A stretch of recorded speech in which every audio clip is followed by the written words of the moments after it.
kan suanga Wengnya canghian atak sahile untuk loma sela adi moi adi bintual tualin kan dinga azai tiam sia hi kan setual tualin kan dinga kan next one tual hi kan bin bokani MZI hingin wengnya yang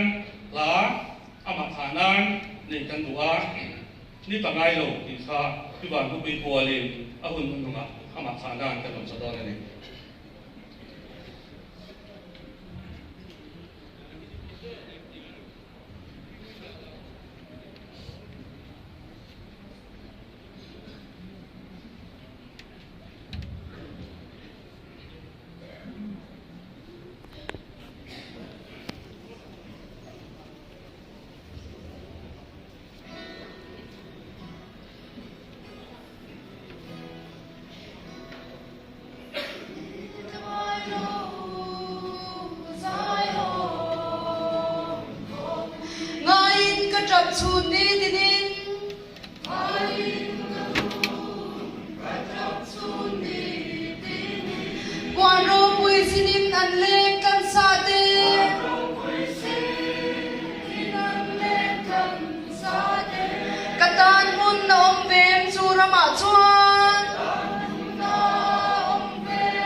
Hên thê lâu cần lão mang nghe chân tâm tu